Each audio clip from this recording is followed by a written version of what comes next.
नमस्कार, बहुत स्वागत है आप सभी का। आप देख रहे हैं न्यूज इंडिया, साथ आपके मैं हूं मनीषा शर्मा। मैं हूं आपके साथ पूजा मोहन पांडे। 25 जून 2025 तारीख कुछ वैसी है, लेकिन इतिहास कुछ और आज लिख दिया गया है। आज 41 सालों के बाद एक भारतीय फिर से अंतरिक्ष की ओर रवाना हुआ है और इस बार उनके कंधे पर तिरंगा था और दिल में 140 करोड़ देशवासियों की उम्मीदें। और यही नहीं, बल्कि भारतीय वायुसेना के ग्रुप कैप्टन शुभांशु शुक्ला ने दोपहर 12 बजे अमेरिका के फ्लोरिडा स्थित नासा के कैनेडी स्पेस सेंटर से अंतर्राष्ट्रीय स्पेस स्टेशन के लिए उड़ान भरी। स्पेसएक्स के फॉल्कन 9 रॉकेट से जुड़े ड्रैगन कैप्सूल में जब शुभांशु ने अंतरिक्ष में कदम रखा तो उनका पहला संदेश था, वाइटर राइड, मेरे कंधों पर तिरंगा है, मैं आप सभी के साथ हूं। और शब्द छोटे थे, लेकिन उनके पीछे छिपा हुआ देश का सपना जो आज साकार हो पाया है। 6 बार तकनीकी कारणों या फिर अलग अलग वजहों से टल चुके सबमिशन ने आखिरकार कामयाबी की उड़ान भर ही ली और उस उड़ान के साथ उड़ चला भारत का सपना, अंतरिक्ष को छूने का, समझने का और वहां भारत की पहचान दर्ज कराने का। शुभांशु शुक्ला अब अंतर्राष्ट्रीय स्पेस स्टेशन पर जाने वाले पहले भारतीय बन गए हैं और उनका अनुभव सीधा जुड़ेगा भारत के महत्वाकांक्षी गगनयान मिशन से, जिसमें भारतीय गगन यात्री पूरी तरह स्वदेशी तकनीक से अंतरिक्ष की यात्रा करेंगे। शुभांशु शुक्ला के माता पिता आशा शुक्ला और शंभु दयाल शुक्ला की आंखों में उस वक्त आंसू थे, पर वो आंसू गर्व के थे। उनके बेटे ने आज सिर्फ एक मिशन पूरा नहीं किया, बल्कि देश का सपना जिया भी। ये सिर्फ अंतरिक्ष की यात्रा नहीं है, ये भारत की उड़ान है और उस उड़ान में हम सब उनके साथ हैं। अब आपको सीधे लिए चलते हैं उन तस्वीरों की ओर जो हर भारतीय के दिल में बस जाएगी। शुभांशु शुक्ला की अंतरिक्ष यात्रा की पहली झलक आप तस्वीरों में देख पाएंगे। इस समय आप टीवी स्क्रीन पर जो देख पा रहे हैं वो शुभांशु के माता पिता हैं, जिनकी आंखों में खुशी के आंसू हैं और शायद इस बात का संदेश भी है कि कैसे उन्होंने अपने बेटे के लिए जो तमाम सपने देखे थे वो सपने पूरे होते हुए नजर आ रहे हैं।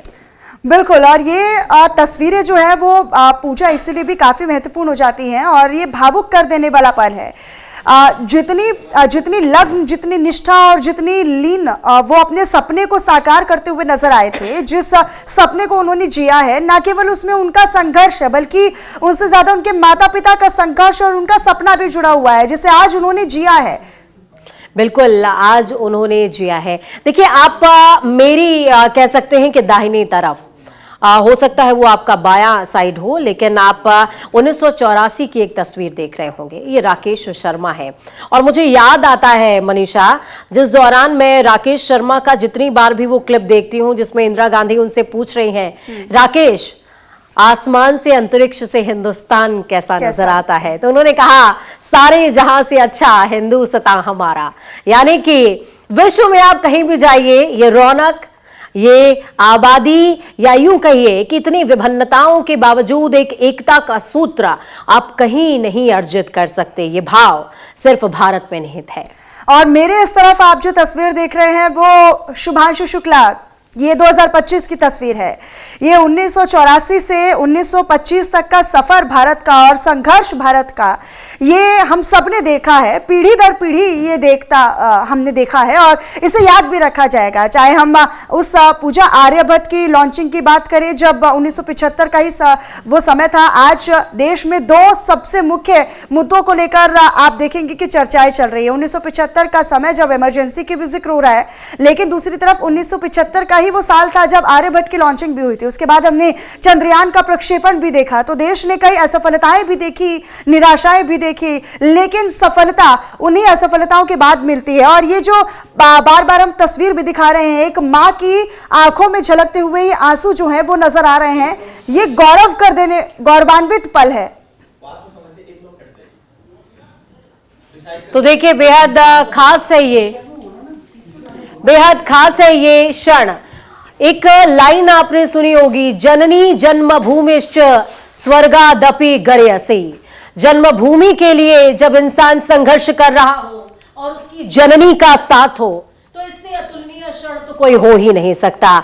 मां की आंखों में ममता के आंसू, गर्व के आंसू, और आंसू इस बात के कि बेटे ने विश्व विजेता का खिताब अपने नाम कर लिया है। और कह सकते हैं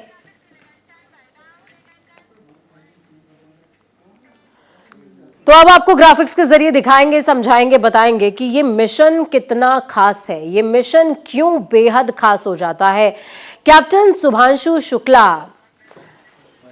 एक्सियोम 4 पायलट हैं। शुभांशु शुक्ला भारत की तरफ से ये तस्वीरें आपको दिखा रहे हैं, और शुभांशु शुक्ला की ये तस्वीर भी आप देख पाएंगे। एक्सियोम 4 में मिशन विशेषज्ञ की बात करें तो मिशन विशेषज्ञ के तौर पर पोलैंड से आने वाले ये सदस्य हैं। और इसके अतिरिक्त अगर मिशन विशेषज्ञ की बात की जाए तो टिबोर कापू हंगरी के हैं, ये भी सदस्य के तौर पर इस मिशन का हिस्सा है, मिशन में शामिल हुए हैं।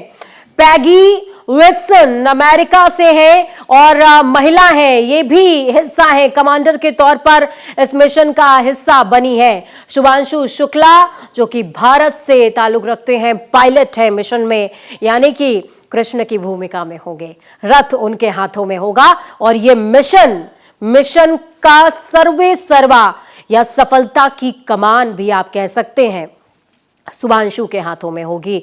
तो यह मिशन हर लिहाज से बेहद खास है। अब देखिए 5 बार टाला गया एक्सियोम 4 मिशन। पहली बार की अगर बात करें तो ड्रैगन एयरस्पेस तैयार नहीं हो पाया था, एयरस्पेस, इस वजह से उसको टाला गया। दूसरी बार 8 जून को खराब मौसम की वजह से लॉन्चिंग को टाल देना पड़ा था। और ठीक इसी तरीके से अगर हम अलग अलग समय की बात करें, तीसरी बार 10 जून को फिर से मौसम खराब होने की वजह से एक बार फिर एक्सियोम 4 मिशन को टाल दिया गया था। 5 बार टाला गया और छठी बार में लॉन्चिंग हो पाई है। चौथी बार की बात करें तो 11 जून ऑक्सीजन लीक होने की वजह से यह मिशन टाला गया है। बेहद खास वो क्षण हम आपको बता रहे हैं जब स्किप हुआ है। 5वीं बार 22 जून सुरक्षा जांच की वजह से लॉन्चिंग को टाल दिया गया था। एक्सियोम 4 मिशन 25 जून आज की तारीख 4 अंतरिक्ष यात्रियों के साथ एक्सियोम 4 रवाना हो चुका है, आगे बढ़ चुका है। ये मिशन हर लिहाज से बेहद खास है और इसकी इंपॉर्टेंस भारत के लिए बहुत बड़ी है।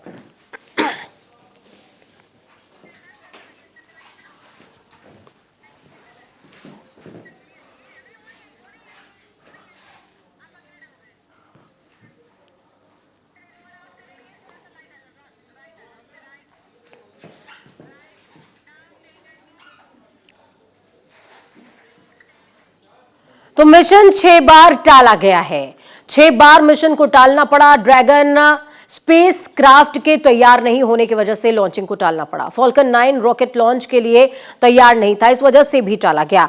मौसम खराब होने की वजह से मिशन को टालना पड़ा है। 11 जून को मिशन शेड्यूल किया गया था। 11 जून को ऑक्सीजन लीक हो जाने की वजह से मिशन को टाला गया, जबकि क्रू मेंबर्स की सेहत की वजह से भी लॉन्चिंग टल चुकी थी। ISS इंटरनेशनल स्पेस स्टेशन के ज्वाजा सर्विस मॉड्यूल के मूल्यांकन के लिए अतिरिक्त समय चाहिए था। इस वजह से भी ये 6 ऐसे अहम कारण हैं जिनकी वजह से टालना पड़ा है कई बार इस मिशन को। 11 जून को मिशन को हालांकि शेड्यूल किया गया था, लेकिन कुछ कारणों के चलते ऑक्सीजन चूंकि लीक हो रही थी, इस वजह से भी मिशन को पोस्टपोन किया गया। और तारीख देखिए 25 जून। इतिहास में 25 जून को इमरजेंसी के लिए भी याद किया जाता है और अब इतिहास में 25 जून को याद किया जाएगा स्पेस सेंटर के लिए, याद किया जाएगा इस मिशन के लिए, एक्सियोम 4 मिशन के लिए, याद किया जाएगा भारत के उन कदमों के लिए जो शुभांशु शुक्ला ने आगे बढ़ाए हैं। तो ये बेहद खास क्षण है। आप तस्वीरों में देख पाएंगे मेरे दोनों तरफ माता पिता हैं।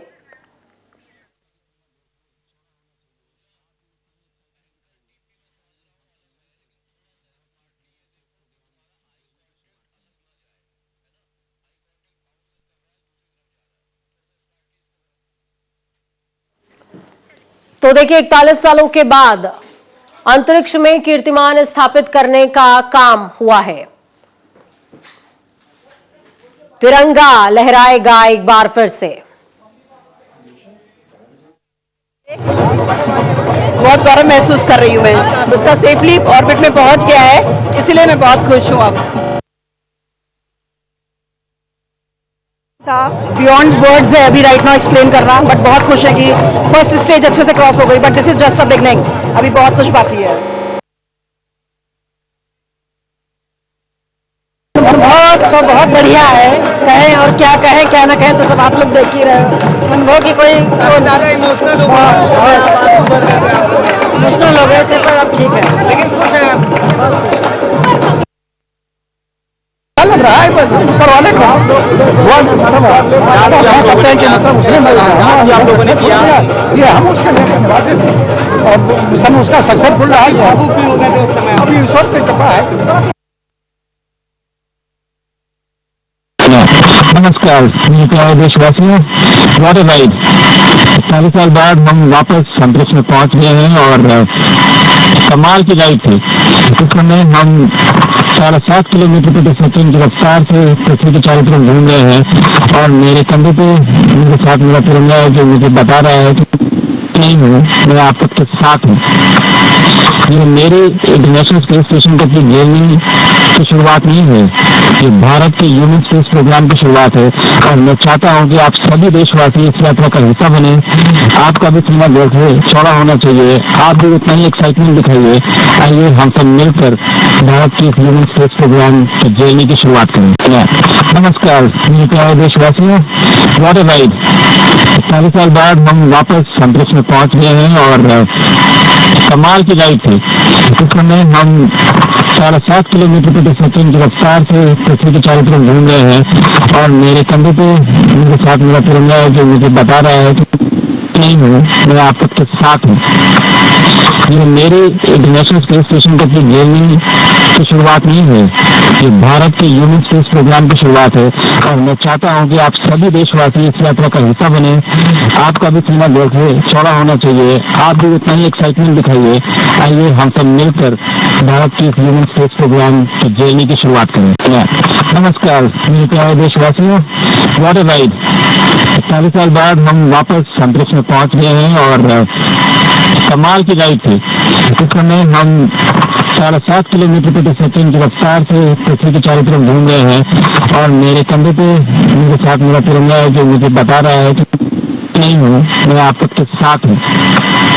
ये मेरे इंटरनेशनल स्पेस स्टेशन तक की जर्नी की शुरुआत नहीं है, ये भारत के ह्यूमन स्पेस प्रोग्राम की। तो चलिए आपको ग्राफिक्स के जरिए बताते हैं, समझाते हैं कि आखिरकार कितना खास है ये मिशन। शुभांशु शुक्ला को अभी आप सुन रहे थे, ग्राफिक्स के जरिए आपको जानकारी दे रहे हैं। शुभांशु शुक्ला भारत से जो है वो पायलट की भूमिका में है। अगर बात की जाए पोलैंड से भी इसमें सदस्य मौजूद हैं। पैगी विट्सन की बात की जाए तो अमेरिका से सदस्य इस मिशन का हिस्सा है। टिबोर कापू हंगरी से मेंबर है इस मिशन के, जो इस मिशन में मौजूद है। तो ये 4 ऐसे सदस्य हैं जो इस मिशन का हिस्सा हैं। मिशन भारत के लिए क्यों इंपॉर्टेंट है वो समझ लीजिए। भारत के लिए हर लिहाज से ये मिशन इसलिए इंपॉर्टेंट है क्योंकि इसके बाद भारत कह सकते हैं कि मेक इन इंडिया फॉर्मेट में जाने वाला है। भारत धीरे धीरे करके अपने कदम आगे बढ़ा रहा है। राकेश शर्मा के बाद ये कदम शुभांशु शुक्ला के नहीं बल्कि भारत के हैं। इसी वजह से भारत आज उत्साहित है। भारत का जज्बा आज बढ़ा हुआ है। भारत का जज्बा आज हर एक भारतीय का दिल शुभांशु शुक्ला के साथ धड़क रहा है और समझ रहा है कि अंतरिक्ष से आखिरकार भारत कैसा दिख रहा होगा। डॉक्टर सुरेंद्र पाल हमारे साथ में जुड़े हुए हैं, इसरो वैज्ञानिक हैं आप। सुरेंद्र पाल जी, बहुत स्वागत है आपका न्यूज इंडिया पर।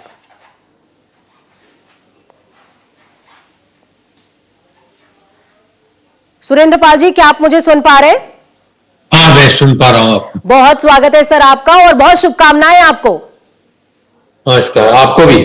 पूरे देश को शुभकामनाएं हैं सर। ये क्षण कितना खास है हर भारतीय के लिए, शुभांशु शुक्ला के माता पिता से ज्यादा पूरे देश के लिए ये क्यों बेहद खास है सर? देखिए, ये बेहद खास या महत्वपूर्ण क्षण है। आपने ग्रुप कैप्टन शुक्ला के जो माता पिता हैं और बाकी उनके स्कूल के हैं, प्रिंसिपल हैं, उनके बारे में तो अभी बताया ही है। लेकिन अगर आप तकनीकी के लिहाज से देखें तो हम गगनयान की तैयारी कर रहे हैं। और ग्रुप कैप्टन शुक्ला और ग्रुप कैप्टन नायर जो वहां पर हैं और 2 यहाँ पर हैं, ये गगनयान के एस्ट्रोनॉट्स हैं जो तैयार किए। तो गगनयान जाने के लिए जो पहला एक्सपीरियंस होगा जो ग्रुप कैप्टन शुक्ला का है, आज पायलट की बेस में, पायलट की कमांडर के बाद में नेक्स्ट इंपॉर्टेंट रेस्पॉन्सिबिलिटी होती है। अब इसका नेविगेशन होगा और इसकी जैसे अभी ये 7.5 to 8 किलोमीटर पर सेकंड के लिहाज से चल रहा है, इसको ऑर्बिट को बढ़ाया जाएगा तो 400 किलोमीटर की ऑर्बिट बनाई जाएगी, तो ऑर्बिट से कक्ष कहते हैं, और इसको आईएसएस स्टेशन से डॉक किया जाएगा। तो डॉकिंग के टाइम में क्या होता है कि आईएसएस भी करीब 7.5 to 8 किलोमीटर पर सेकंड के लिहाज से चल रहा है, ये भी चल रहा है, तो दोनों की इतना पास लाया जाता है कि रिलेटिव वेलोसिटी दोनों की ऑलमोस्ट 0 होगी या कुछ सेंटीमीटर्स होगी पर सेकंड, और दोनों को फिर दोनों मिलेंगे और उसका जो दोनों का डॉकिंग होता है, तो हमने डॉकिंग एक्सपेरिमेंट किया था सैटेलाइट्स का और अनडॉकिंग किया है, बहुत इंपॉर्टेंट है। तो हम डॉकिंग एक्सपेरिमेंट कर चुके हैं यहाँ पर as a pilot. Group captain Shukla को इसका अनुभव होगा, एक्सपीरियंस होगा। तो डॉकिंग करने में जो लेसेस साथ आएंगे तो लेजर से होते हैं, सब कुछ ऑटोमेटिक होता है, लेकिन लास्ट के अंदर कुछ ट्विकिंग भी करनी पड़ती है, थोड़ा सा हल्का सा ह्यूमन इंटरवेंशन भी होता है, उसमें देखना पड़ता है नेविगेशन प्रॉपर है। दोनों डॉक करेंगे, उसके बाद में they will stay for some time, velocity है, कोई लीकेज वगैरह तो नहीं है, पूरा हो गया नहीं हो गया, वो सब जब सिग्नल्स आ जाएंगे उसके बाद में कुछ टाइम समय के बाद में इनके जो लॉक्स होते हैं, अगर ऐसे ही लॉक हम अर्थ पर करें तो उनको एयर लॉक कहते हैं, वहां पर तो वैक्यूम लॉक्स को हटाया जाएगा, आईएसएस स्टेशन से हटाया जाएगा, इधर से हटाया जाएगा, और फिर जब दोनों का प्रेशर बराबर हो जाएगा तो ये 4 अंतरिक्ष यात्री उसमें आईएसएस स्टेशन में जाएंगे। आईएसएस स्टेशन के अंदर 6 अंतरिक्ष यात्री तो रह सकते हैं, तो 4 ये होंगे और 6 से ज्यादा भी रह सकते हैं, उनमें पॉसिबिलिटी वहां रहने की। तो सारे जो भी एक्सपेरिमेंट है वो आईएसएस मॉड्यूल में किए जाएंगे, और आईएसएस मॉड्यूल जो स्टेशन है वो बहुत बड़ा स्टेशन है, 16,000 स्क्वायर फीट का स्टेशन है। वहां पर chemical lab, physical lab, electronics lab, biological lab और बायोटेक्नोलॉजिकल लैब्स है। उनमें एक्सपेरिमेंट किए जाएंगे, 60 एक्सपेरिमेंट है करीब। तो 60 एक्सपेरिमेंट है अक्रॉस द, जैसे दुबई है, इंडिया, ब्राजील और ऐसे कई कंट्रीज से है जो मैं नाम में आपको गिना नहीं पाता, यूएसए।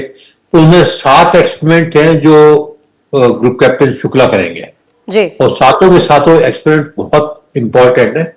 इसके अलावा ग्रुप कैप्टन शुक्ला जो हमारे हैमस्टर्स हैं, हैम रेडियो वाले, उनसे भी बात करेंगे, वहां से स्पेस से क्लास भी लेंगे।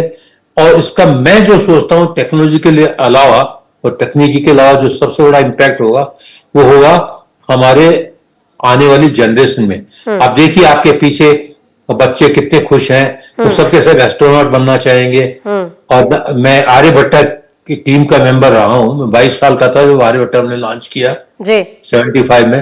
तो उस वक्त हमें अंतरिक्ष का भी कुछ भी पता नहीं था। आज बच्चों को पता है अंतरिक्ष के बारे में क्या है, एस्ट्रोनॉट्स क्या होते हैं, सैटेलाइट्स क्या होते हैं। सर आप साझा कर रहे हैं कि मैं उस दौर की बात कर रहा हूं जब बच्चों को उतनी ज्यादा नॉलेज नहीं थी, लेकिन आज बच्चे एस्ट्रोनॉट बनना भी चाहते हैं और इंजीनियर्स को नॉलेज नहीं थी, हमें भी नॉलेज नहीं थी जी, लेकिन आज बच्चे स्पेस साइंस के बारे में पढ़ना भी चाहते हैं, वो ईगरली चाहते हैं कि उन रिसर्च का वो हिस्सा बन पाए। सर मैं ये आपसे समझना चाहूंगी, 1984 के बाद हम 2025 की बात कर रहे हैं। राकेश शर्मा जिस दौरान स्पेस में मौजूद थे और उनसे वो सवाल इंदिरा गांधी ने पूछा था, और आज जब मैं शुभांशु शुक्ला जी को सुन रही थी तो उनकी जो आवाज है बिल्कुल राकेश शर्मा की याद दिला रही थी, जब उन्होंने बोला था कि सारे जहां से अच्छा हिंदुस्तान हमारा। तो ये सफर कितना मुश्किल रहा है और कितना चेंज आया है टाइम स्लॉट के साथ सर? देखिए इसमें इसको 3 तरह से ले सकते हैं जी। पहली बात तो ये है कि हमने कितनी तकनीकी उपलब्धियां की है जी। तो 1984 में हमारे पास इतनी नहीं, हमने सिर्फ 4 सैटेलाइट लॉन्च किए थे। तो अंतरिक्ष में जो हमारे पास सिर्फ SLV-3 था, ASLV था जो फेल हो गया था, उसके बाद PSLV चालू हुआ कि PSLV 87-88 में चालू हुआ। तो हमने सैटेलाइट आर्यभट्ट और भास्कर लॉन्च किए थे और एप्पल सैटेलाइट लॉन्च किया था। जी। तो वो आज के लिहाज से देखा जाए तो वो सैटेलाइट प्रिमिटिव थे। आर्यभट्ट जो हमने 1975 में 19 अप्रैल को किया था, ये 50वां साल उसका भी चल रहा है, आर्यभट्ट का भी। तो वो सैटेलाइट आज 2 किलो में बन सकता है वो सैटेलाइट, जो हमने 348 किलो में बनाया था। तो टेक्नोलॉजिकल काफी एडवांस हो गया। दूसरी बात यह है कि 84 में हमारे देश की जो आर्थिक स्थिति वो इतनी बढ़िया नहीं थी।